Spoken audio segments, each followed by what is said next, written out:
ये वीडियो ऐसे होने जा रही, कई लोगों ने कहना है ये लड़का झूठ बोल रहा है और ये एक स्कैम कर रहा है या ये कंपनी को डिफेम करने की कोशिश कर रहा है। बट ऑनेस्टली अगले 3-4 महीनों के अंदर जो है ये कंपनी आपको पाकिस्तान से जाती हुई नज़र आएगी और YMPK is going to go for good now. मुझे समझ नहीं आ रही इन सारी चीज़ों की। 2014 में जिस टाइम पे ये कंपनी बनी थी, हम प्रेटी मच श्योर कि उस वक्त किसी ने नहीं सोचा होगा कि यार एक दिन ऐसा आएगा कि ये कंपनी पाकिस्तान से जा रही होगी। आई फील लकी कि मैंने अपने कैरियर का आगाज़ इस ऐसी कंपनी से किया जब मैं यूनिवर्सिटी से निकला। इस कंपनी ने मुझे बहुत कुछ सिखाया। आपको जो ये टेक्निकल इन्फॉर्मेशन नज़र आती है, जो ये एक ग्रूम पर्सनैलिटी नज़र आती है, शुरू से नहीं थी, ये सारी सिखाई है इसी कंपनी ने। और यामाहा के साथ जो सबसे बड़ा मसला हुआ वो ये था कि यामाहा की सेल्स कॉन्टीन्यूसली डिप कर रही थी,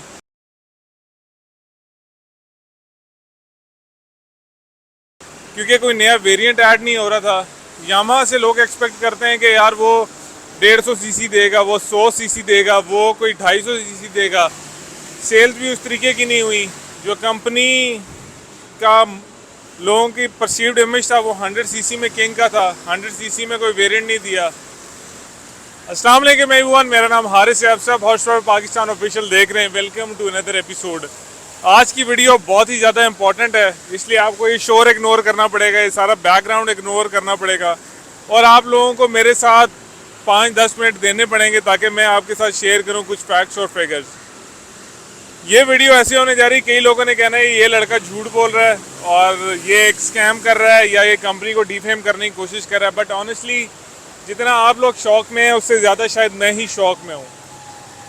न्यूज़ ये है कि यामाहा मोटर पाकिस्तान अपना बिजनेस पाकिस्तान से वाइंड अप कर रहा है और अगले 3-4 महीनों के अंदर जो है ये कंपनी आपको पाकिस्तान से जाती हुई नज़र आएगी।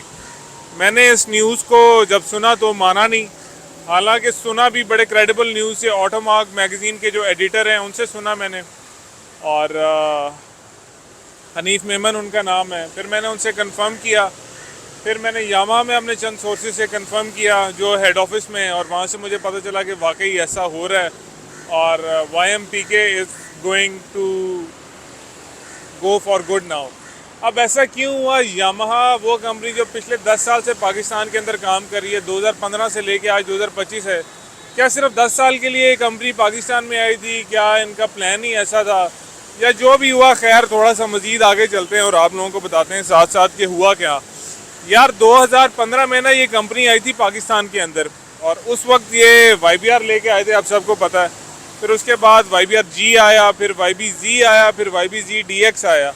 तो 125 सीसी के 4 वेरिएंट ये कंपनी बेचती रही। और जब भी आपने कोई एक ऐसी वीडियो देखी होगी मेरी जिसमें मैं सेल्स फिगर की बात कर रहा हूँ, तो उसमें मैं आपको हमेशा यही बताता हूँ कि यार इस साल यामाहा ने 4000 यूनिट बेचे, इस साल यामाहा ने 5000 यूनिट बेचे। तो इस सारे खाते के अंदर ना देखें, कंपनी जो है वो मुश्किल हालात में तो चल सकती है बट बहुत कम सेल्स के साथ नहीं चल सकती। और यामाहा के साथ जो सबसे बड़ा मसला हुआ वो ये था कि यामाहा की सेल्स कॉन्टीन्यूसली डिप कर रही थी, क्योंकि कोई नया वेरिएंट ऐड नहीं हो रहा था।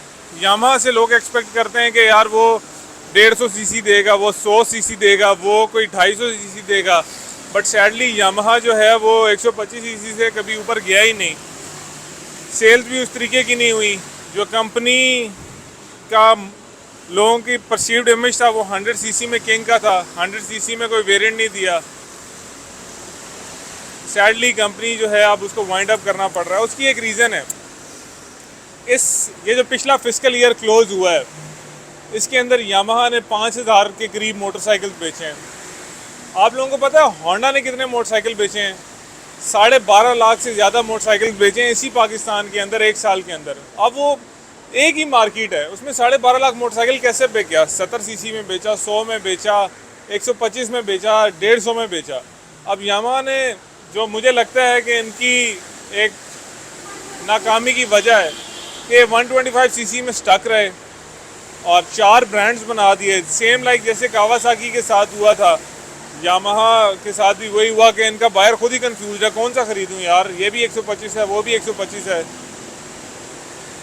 मुझे समझ नहीं आ रही इन सारी चीज़ों की। 2014 में जिस टाइम पे ये कंपनी बनी थी, हम प्रेटी मच श्योर कि उस वक्त किसी ने नहीं सोचा होगा कि यार एक दिन ऐसा आएगा कि ये कंपनी पाकिस्तान से जा रही होगी। आई फील लकी कि मैंने अपने कैरियर का आगाज़ इस ऐसी कंपनी से किया जब मैं यूनिवर्सिटी से निकला। इस कंपनी ने मुझे बहुत कुछ सिखाया। आपको जो ये टेक्निकल इन्फॉर्मेशन नज़र आती है, जो ये एक ग्रूम पर्सनालिटी नज़र आती है, शुरू से नहीं थी, ये सारी सिखाई है इसी कंपनी ने। एंड आज जब ये कंपनी जा रही है पाकिस्तान से तो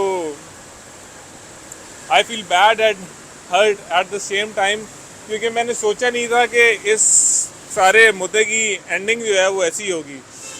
sadly it is not a happy ending. अभी कई लोग जो यामाहा के यूज़र्स हैं वो ये सोच रहे होंगे कि यार हमारा क्या बनेगा, पार्ट्स का क्या बनेगा, क्या पार्ट्स अवेलेबल होंगे या नहीं। अभी तक की खबरों के मुताबिक ये है कि यार प्रोडक्शन उन्होंने क्लोज़ कर दी अपनी, और वो कोई भी मोटरसाइकिल बनाएंगे नहीं अभी पाकिस्तान में। और दिसंबर तक अपना वो सेल्स एंड मार्केटिंग को क्लोज़ कर देंगे। उसके बाद कुछ अर्सा वो अपना आफ्टर सेल सर्विसेज को जारी रखेंगे, इवेंचुअली वो भी ख़त्म हो जाएंगी। एक और रावी प्याजियो बन गया भाई, which is very sad for me. मैं यामाहा का डाई हार्ट फ़ैन हूँ, मेरा पहला मोटरसाइकिल यामाहा था। फिर भाई जब इंटर्नशिप स्टार्ट की तो उन पैसों से जो पहला बाइक ख़रीदा वो भी यामाहा था। फिर जब जॉब स्टार्ट की जो पहला बाइक ख़रीदा वो भी यामाहा था। मतलब मैं कहता हूँ यामाहा के 2 strokes I just love them. फिर जॉब हो गई, फिर यामाहा से इश्क का एक सिलसिला चल पड़ा। आप लोगों को सबको पता ही है। अंजाम उस मोहब्बत का ये हुआ, ये मेरी समझ से बाहर है। This is something which was not expected, और ये सुन के सदमा ही लग रहा है तकरीबन। अब ऐसा हुआ क्यों?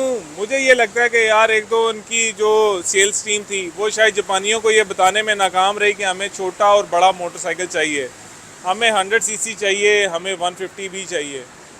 और दूसरी बात ये कि 125 सीसी में 4 मॉडल्स निकालने से मौके पे तो आपने अपना इशू किल कर दिया, आपने सेल बढ़ा दी, बट आप उसी प्रीमियम सेगमेंट की सेल को ही अपनी सेल के अंदर शामिल कर रहे थे। कोई नया सेगमेंट नहीं ईजाद किया आपने, जिसका नुकसान आप लोगों को आज हुआ है। एक बात जो मैं अक्सर करता हूँ, पाकिस्तान में 2 तरीके के मोटरसाइकिल्स बिकते हैं। एक वो जो $1000 से ऊपर है, और एक वो जो $1000 से नीचे है। जो $1000 से सस्ता मोटरसाइकिल है ना, वो बिकता है तकरीबन 10 लाख प्लस, और जो $1000 से ऊपर का मोटरसाइकिल है वो सिर्फ 24-25 हज़ार बिकता है पाकिस्तान के अंदर। यामाहा की गलती ये थी कि वो $1000 से ऊपर का ही बाइक बनाते रहे हैं,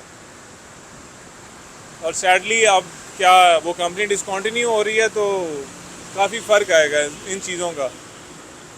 मुझे समझ नहीं आ रही अभी कि how to put it further, but जितना मुझे पता है I thought to share it with you guys. I will see you later. अपना ख्याल रखिएगा, बाय।